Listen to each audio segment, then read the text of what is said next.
Por que Deus se tornou homem?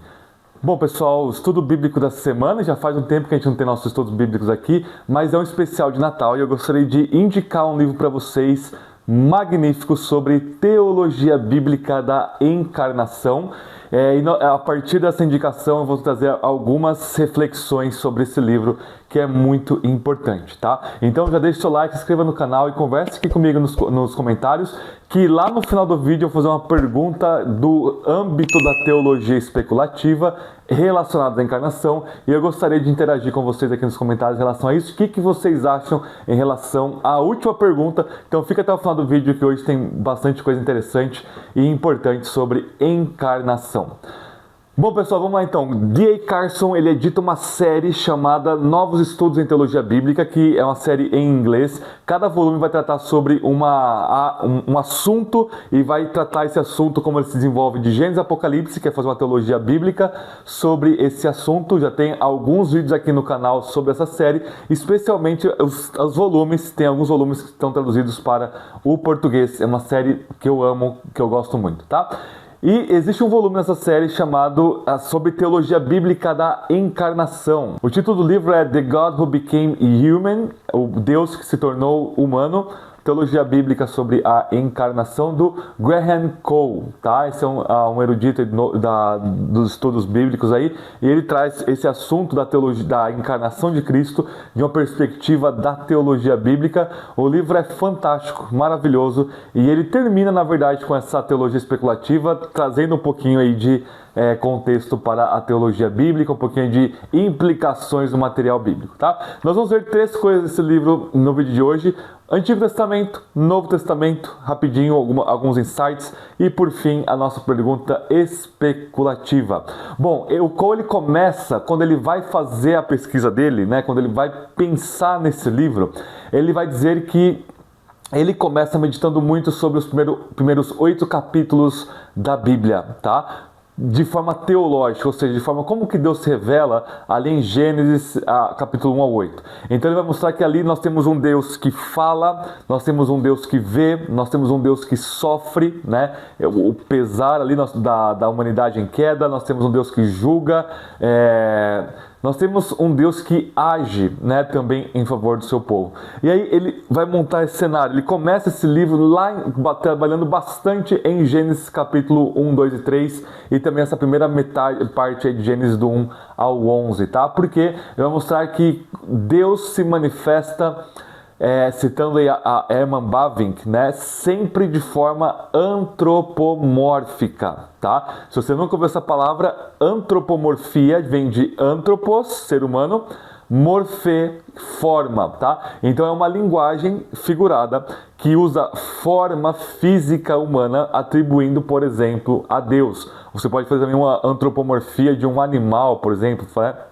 enfim, é uma linguagem metafórica que atribui qualidades físicas humanas a um não humano. No caso da teologia, nós aplicamos a Deus. Então, um Deus que se assenta, um Deus que se levanta, que tem um braço, né, que cheira o sacrifício, que vê, tudo isso é antropomorfismo, né? E o Bavinck vai dizer que Deus sempre se revela de forma antropomórfica, o que Calvino vai dizer que ele acomoda, para acomodar a linguagem, para que nós seres humanos consigamos entender algo sobre Deus. Então, quando a Bíblia fala do braço estendido de Deus para salvar, não quer dizer que Deus tem um braço igual ao nosso, mas está falando da potência ilimitada dele para nos salvar e ele agir em prol do seu povo e assim por diante, né? Então, a linguagem bíblica é sempre antropomórfica. E a sacada do Graham Cole aqui é muito genial, é muito bacana. Ele vai dizer que Deus sempre se revela antropomorficamente. E nós temos 3 antropos, né? Nós temos antropomorfia, forma de Deus, antropopatia, patia vem de patos, afeição, sentimento, é quando nós atribuímos sentimentos humanos a Deus, sempre de forma analógica, né? E também tem a antropopraxia. Praxia vem de prática, prática vem de praxia, né? Então é atribuído práticas humanas a Deus. Tudo isso mostra que a linguagem bíblica, a revelação de Deus, ela é analógica. Ela não é nem unívoca, nem equívoca, existe uma analogia entre Deus e a criação e a linguagem humana, para nós entendermos algo sobre Deus, algo que é verdadeiro, algo que é genuíno, que é legítimo, que é real, mas que é analógico ao mesmo tempo, tá? Ele vai dizer que toda essa revelação de Deus antropomórfica, antropopática ou antropopráxica, né?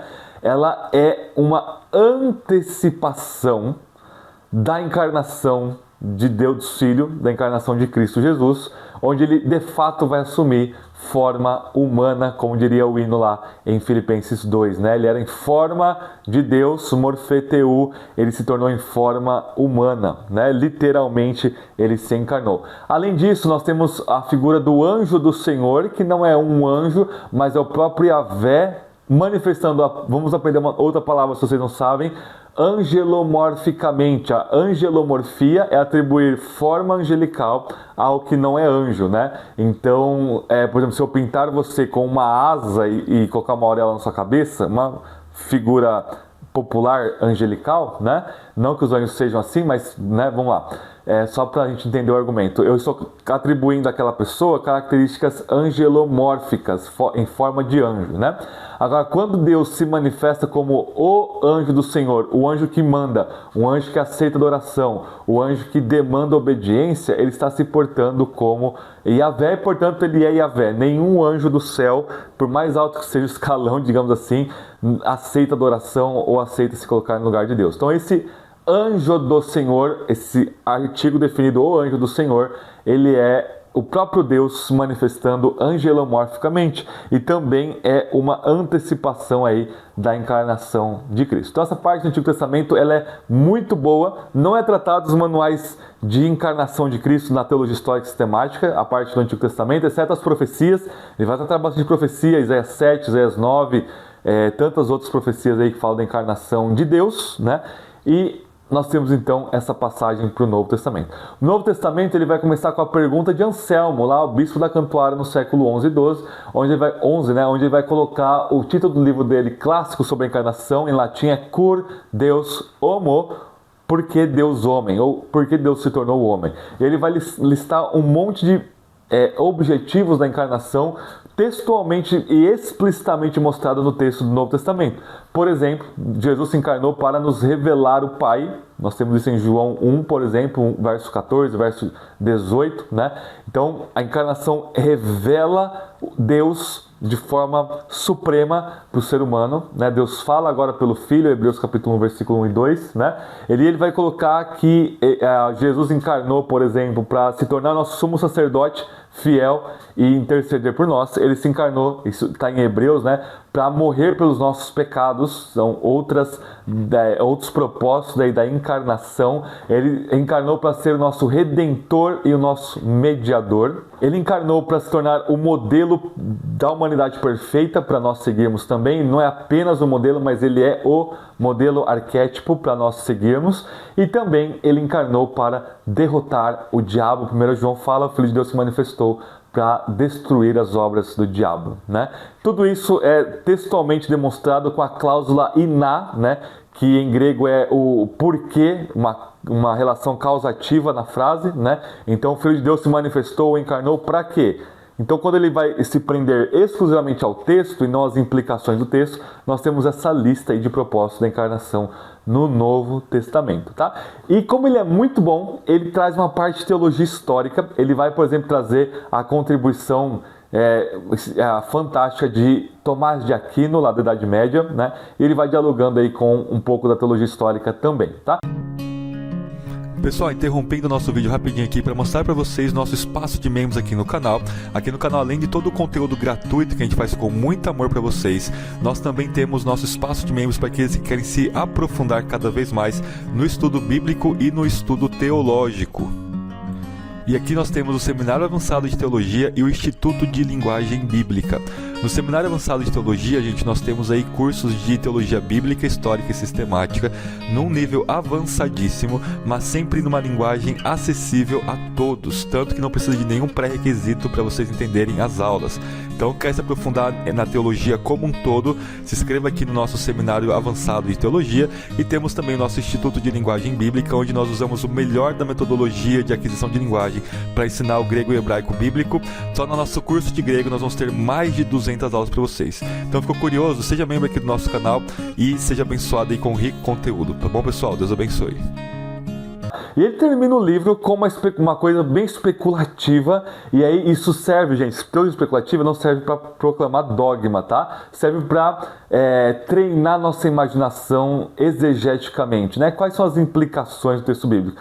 E uma pergunta altamente especulativa, que não vai mudar nada na nossa vida, mas é interessante nós pensarmos se Adão não tivesse pecado, será que Deus Filho teria se encarnado da mesma forma? Essa é uma pergunta, né, maravilhosa e difícil de responder, né? O Graham Cole ele vai colocar as duas opções. Vão dizer que não, se Adão não tivesse pecado, não teria o menor porquê, né, de Jesus ter encarnado, devido ao fato que ele encarnou exatamente para reverter os efeitos da queda, tá? E o próprio autor vai defender essa posição de que mesmo se Adão não tivesse pecado, Deus Filho se tornaria homem. Então Adão e Eva, por exemplo, venceriam a serpente, espalhariam o Éden por todo o mundo, encheriam o mundo com filhos perfeitos, a glória de Deus seria manifestada, e no fim, Deus Filho próprio se tornaria um ser humano ali para realmente manifestar a glória do Pai de forma ainda mais visível e cognoscível a nós, seres humanos, tá? Eu pendo mais para o outro lado. Eu entendo que Cristo talvez não encarnaria se Adão não pecasse, mas eu gostaria que você pensasse no assunto, debruçasse sobre o assunto, pegasse textos bíblicos, colocasse sua imaginação para trabalhar. Se Adão não tivesse pecado, qual seria o propósito ou não de Cristo encarnar? Isso vai fazer muito bem, e isso é uma conversa de mesa, é uma conversa de comunhão, onde cristãos comendo junto, né, se alegrando junto, conversam. Será que Cristo se tornaria homem mesmo se Adão não pecasse? Sim, não, e isso tudo na comunhão, tá bom? Numa seriedade que talvez alguns contextos vão exigir, mas na alegria da comunhão cristã. Não é algo que deve nos dividir, com certeza, tá? Então fica aí, indicação de livro. Infelizmente só tem em inglês. Eu vou deixar o link, se você lê inglês e quer comprar, vou deixar o link aqui na Amazon para vocês adquirirem. E fica a dica aí para as editoras traduzirem esse maravilhoso livro sobre a encarnação. Celebraremos o Natal, dia 25, a encarnação do Verbo. Deus se fez homem por nós, para sua glória, para nos salvar dos nossos pecados. Deus abençoe, até o nosso próximo vídeo.